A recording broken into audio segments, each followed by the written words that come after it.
All right, welcome back. The Indian Armed Forces held a joint press conference on Operation Sindoor a day after Pakistan violated the ceasefire agreement, merely 3 hours after it was announced. The press conference was addressed by Lieutenant General Rajiv Ghai from the Army, Air Marshal A.K. Bharti of the Indian Air Force, and Vice Admiral A.N. Pramod from the Navy. During the press briefing, the Indian Armed Forces revealed that India has successfully destroyed 3 air defense radar systems in Pakistan. This includes the Pasrur air defense radar system, the Chunain air defense radar, and the Arifwala air defense radar system. India has made it abundantly clear that we want to eliminate the terror nexus that has been operating in Pakistan, and not just that, shielded in Pakistan by the powers that be. Let's take you through why destroying these 3 radars was important under Operation Sindoor. Alright, well, the first air defense system that India targeted was the Pasrur air defense radar system, which was very important to Pakistan due to its proximity with the Indian border. Destroying this radar system was very crucial, very pertinent for India, as it provided real-time surveillance to Pakistan military. It likely fed data to surface-to-air missile systems such as the Chinese origin HQ-16. The radar safeguarded nearby military installations as well, airfields and command centers in Punjab and in Pakistan as well. Hence, it was crucial for Pakistan to keep this radar absolutely safe. They failed. The second air defense radar system that India has successfully destroyed is the Chunain air defense radar system. While it was important to Pakistan and crucial for India to destroy, as it provided early warning signs by detecting aircraft, drones and missiles, it also integrated into Pakistan's comprehensive layered integrated air defense system. Reports also suggest that the radar may be a part of the Chinese-made system, such as the HQ-16 or HQ-9. It was destroyed completely, and you can see from those images there that we are not lying. We have proof. What we did is what we show you.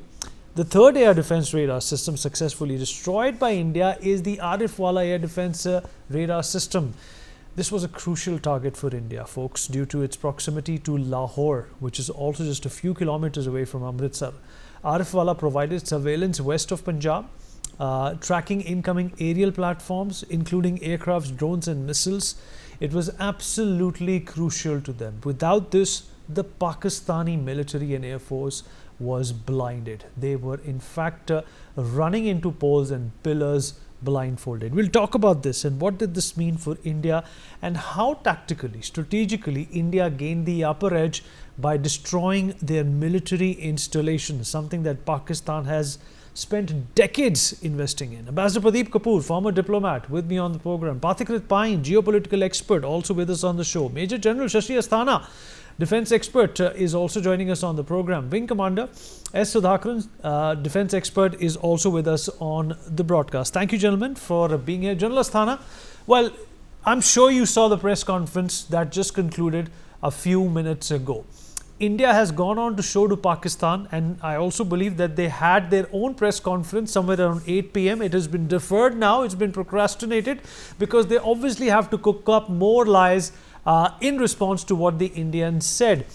We have been absolutely tactical in their approach. In your expertise, sir, and in your assessment, what was so crucial about these radar systems that India destroyed, and how did it render Pakistani offense and any strategic mobility after that futile?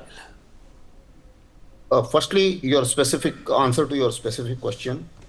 These radar systems are the eyes and ears of Pakistan military, and they were crucial targets and designated targets, pre-designated targets, and therefore the destruction of that is a significant blow to Pakistani. Also, in response to the Pakistan drone attacks for 2-3 nights, India did not go for low-cost options and low-level targets. We went into some kind of strategic targets and effect-based operations, and that is why you would have seen that almost about 11 odd airfields and these radar systems were destroyed. And also that turned the tide of the ongoing engagement in a manner that the system when Rawalpindi airport was impacted, and that happens to be quite near to the nuclear site. I think that was the time when the alarms bell were ringing, and they went up to United States to seek some kind of intervention and some kind of relief. So this is as far as the destruction is concerned. Now, getting on to the overall picture. See, in any, in strategically, I would put it this way: in any conflict of the current times, exit strategy and when do you do conflict termination is a very difficult political decision. And many countries struggle. Russia is struggling, Israel is struggling, and US struggled earlier in Afghanistan. I must say that I think we have done a fair amount of, we have been quite uh, reasonable and quite professional in getting out of a sound exit strategy for the simple reason that if you see the aims, every outcome and every engagement is done by what was the aim and what did you achieve.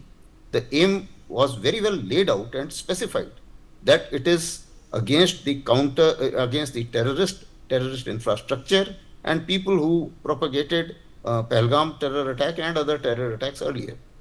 And their infrastructure was totally destroyed. So as far as 7th May is concerned, we did achieve all our aims.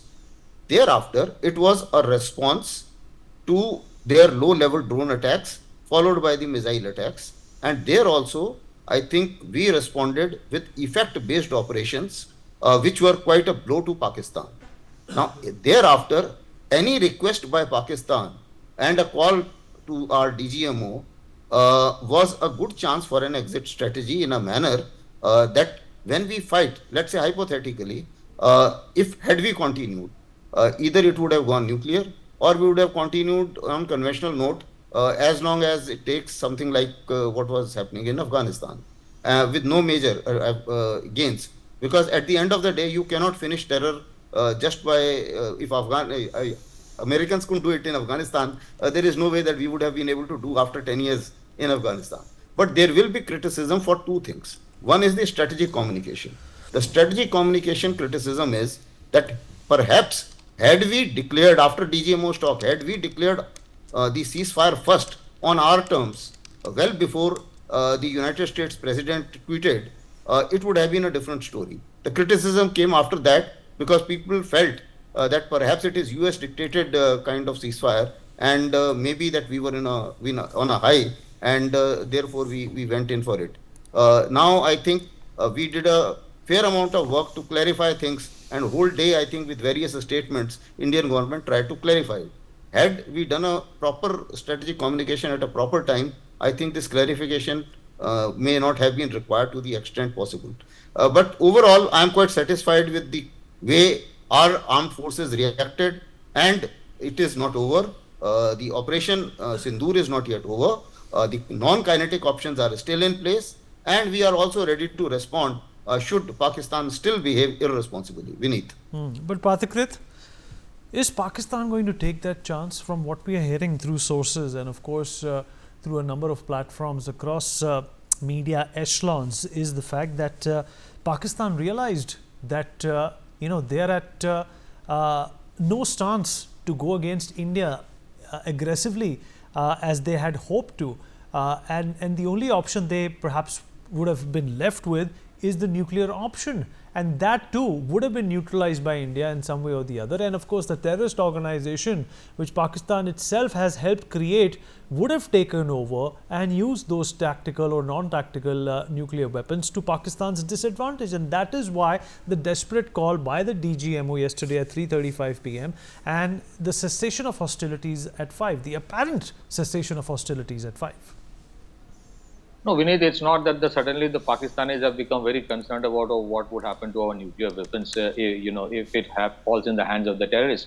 That has been the concern of the Americans for more than 15 years now, especially after Osama bin, or rather mostly but after we did Osama destroy, bin Laden. but we did destroy military installations close to their nuclear arsenal, Pathikrit. That is no Absolutely. small feat. That is no small feat. No, I am not saying that we haven't done that. I'm only saying it's not that suddenly the Pakistanis have got concerned that the terrorists will get it. There is an SOP of United States of what to do in a situation like that. That is one thing. But the only thing I'm saying is this, the Indian government, the Indian armed forces have done a splendid job in terms of showing the level of asymmetry that exists between the capabilities of Indian armed forces vis-a-vis that of Pakistan. So the bluff they had, has been exposed. Secondly, the nuclear bluff has also been exposed. It has been told to them by demonstration of what can be done. But Pakistan being Pakistan, we are dealing with a malignant tumor, especially the military establishment of Pakistan.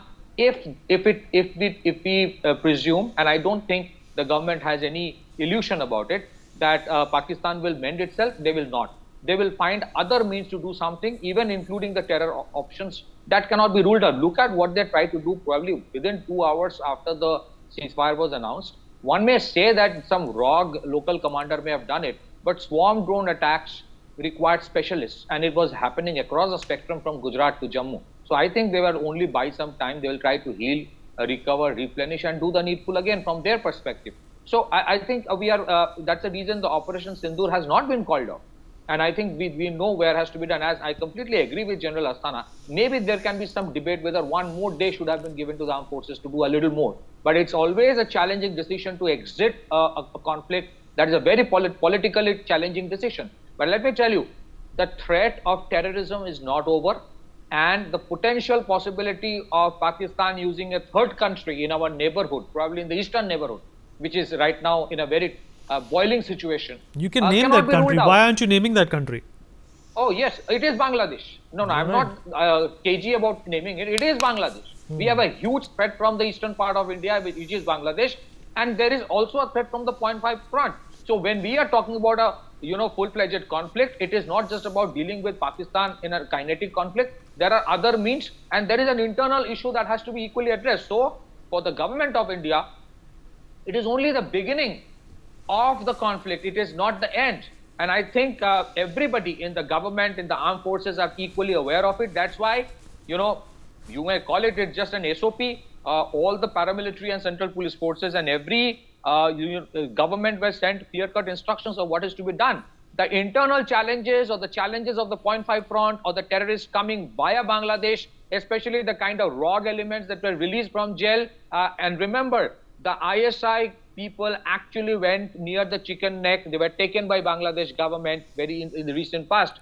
There are elements of allegedly from LT who are there in Bangladesh, deeply entrenched themselves. So if some people are upset why this war has suddenly stopped or whether the government should have done a little more, well, that opportunity will be given by Pakistan very soon. It's only a matter of time. But I think the kind of resilience, patience, strategic restraint the government showed and the armed forces have shown professionalism, it is commendable. It is always a matter of debate whether a little more should have been done or not, and that debate will continue. It is up to the government to sell that political communication to its own voters that what they did was the right one. But I think we are far from over so far as the conflict is concerned. The 360-degree conflict has only started. Pakistan may be imploding, but it's not yet over. That threat remains. Back to you. Ambassador Kapoor, India has decided, there's a doctrine now that if Pakistan indulges in any terrorist activity, it will be construed, it will be taken as an act of war. Is that something that Pakistan is likely to take seriously? Because it's second nature to them, to have these proxies against India, because they know when it comes to conventional warfare, there is no chance. India obviously will always have the upper hand. Pathakrit also mentioned of a belligerent, neighbor on our west side also. But let's not forget that Pakistan within itself is reeling under tensions from the Baloch.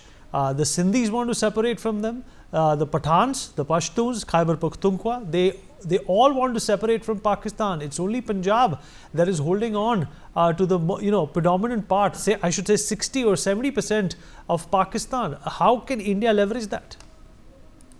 Thank you, Vinny. I think it's a very important point that we are at currently, and you're right that it's unlikely that Pakistan will mend its ways, and we have seen that repeatedly since the time of independence, and that they'll continue to create problems and difficulties one way or the other. We have seen the different templates they have used in the last so many decades, and that is going to continue. Now, what is our strategy? What is our thinking going ahead? What are the next steps? I think we have to have a very deep, understanding of the lessons which are learned. We have to have an analysis at multiple layers of, very deep dive into the whole situation, where we are, what has happened, multiple dimensions of the problem. So many teams have to be set up in different concerned ministries and departments and think tanks, so that we understand the gravity of the situation, the seriousness of the problem. And, it is no longer a question of a conventional army or tanks or Air Force planes going ahead and fighting the battles, or the infantry marching across the border. It's a question of technology. Huge change, a paradigm shift has happened. And that is what we have got to recognize and understand.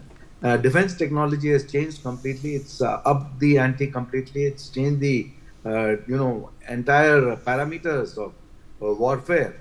So how do you deal with the aspect of advances in drone technology, missile technology, the detection systems, the defense systems against those attacks, in terms of the dome and the S-400 and other systems? The Air Force planes may play a different role altogether, because to bring them onto a critical exposure to a lot of these missiles and other things may not be possible any longer, but they may have to play different roles altogether. Similarly, in the ground domain, we'll have to understand what are the technologies which are at play and how to be ahead of that curve for the maritime domain also. So I think that is about the defense technology part of it and the advances in that area.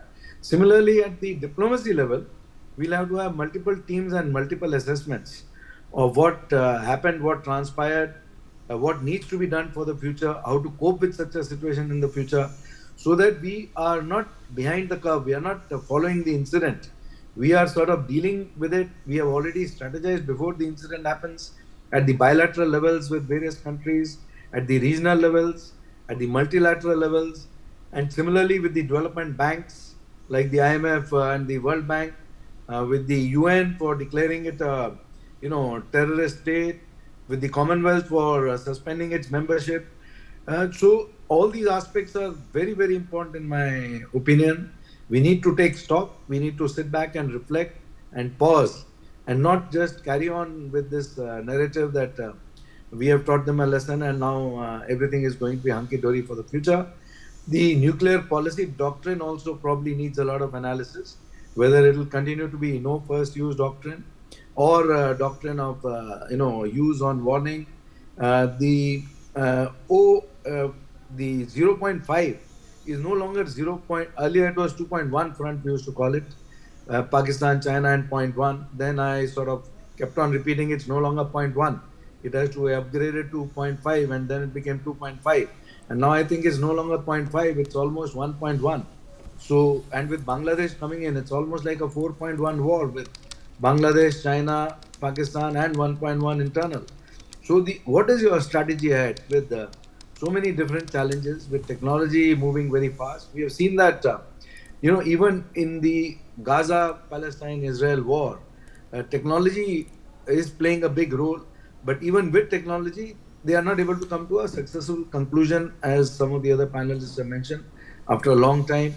Similarly, in the Russia-Ukraine war.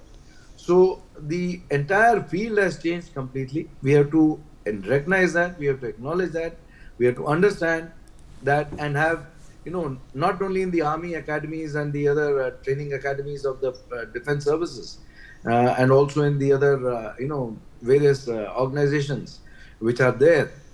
So then we have to see how to translate that understanding into practical aspects of, utilizing the technology to be ahead of the curve. Thank you, Vineet.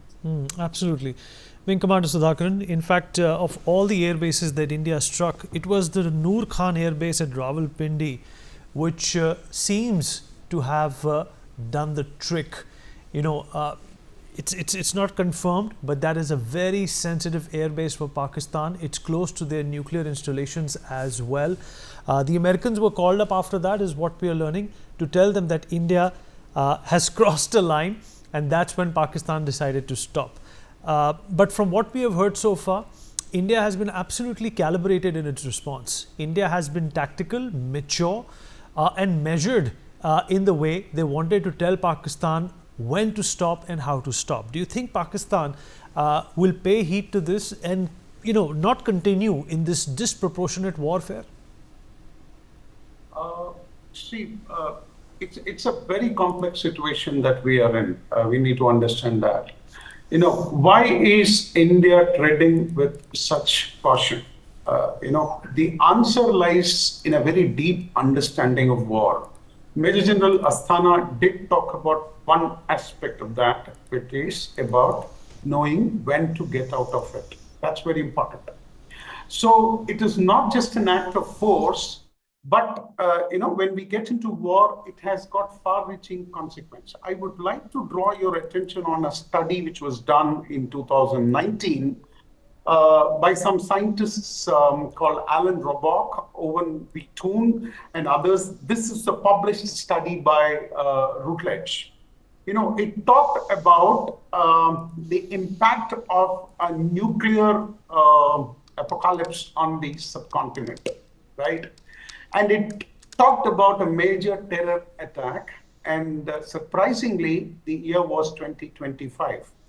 And they did talk about a terror attack, after which India mobilizes, tactical nukes being threatened by Pakistan, India strategically retaliating, and then entering into a nuclear winter. I know this is there. In fact, I've shared the document on LinkedIn. You can go and check it. That's what India wants to avoid, right? Somebody has seen it, and you will look like a big fool if that were to really become a reality. So where are we now? The chessboard is pretty much real. In 2025, all that has been talked about is here. The stakes are really planetary. You know, see, India is a monsoon-driven country. Even a small tactical nuclear weapon going off, radioactive impacts, pollution of water, air, and then you will have at least generations of, you know, various things that we have seen in Hiroshima and Nagasaki.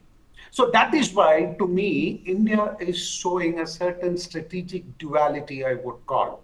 And it is also doing what is called as a momentum manipulation, which means it is keeping the enemy guessing. It doesn't know when we are going to do what. But at the same time, we are talking the right language, we are walking the right step, and everybody thinks that India is again showing that strategic hesitancy which it was often accused of. That is no longer happening. India is showing a posture of inclusion, maturity, and restraint. I would also like to draw your attention on one more thing. Whenever the Americans went into any conflict zones, they used what is called as the shock and awe. They bombarded, they carpet bombed. They didn't look at whether it was a kid, a woman, or an old person. They just bombarded the way they wanted. And look at what India has done. Look at what Israel did in Gaza. Yes, I wouldn't blame the Israelis because they had very little choice. But then the nature of warfare there was different. But look at how India has handled, how beautifully have they handled. They hit it, you know, with precision munitions. You know, the way that the DG Air Ops, Air Marshal Bharati, my ex-colleague, I was so proud when, you know, I was seeing that briefing because facts were coming out. It was like razor sharp. The munition went inside. It just took out those we wanted to take out. No women, no children, right? And of course, women and children, if they had belonged to the terrorist families, then we can't help it. You know, we can't go to that level of precision. But still, we were precise. We achieved our objectives, and we are still telling them, I will back out. It is your chance. It's like tennis. You hit the ball, I will hit it double strong. I will hit it where it hurts you the most. Now, having said this, the real questions that we need to ask is, you know, there were 4 earthquakes. Earthquakes on 22nd, Richter scale, it was monitored at 4. On April 30th, there was an earthquake which was around 4.2. On May 5th, it was around 4.4 or something. And May 10th, again, there was a seismic activity in Pakistan. It was man-made. It couldn't have been a natural earthquake because the waveforms that come out of an earthquake vis-a-vis something like a nuclear bomb, which is far more shallower, All right. Okay. is different. So I have to take a break now. I have to take a break, sir. I have to take a break. We'll continue this conversation. We have more to talk about. There's of course, a plethora of information that's coming in, but of course, we have to take everything with a pinch of salt. But we'll continue our conversation after this short break.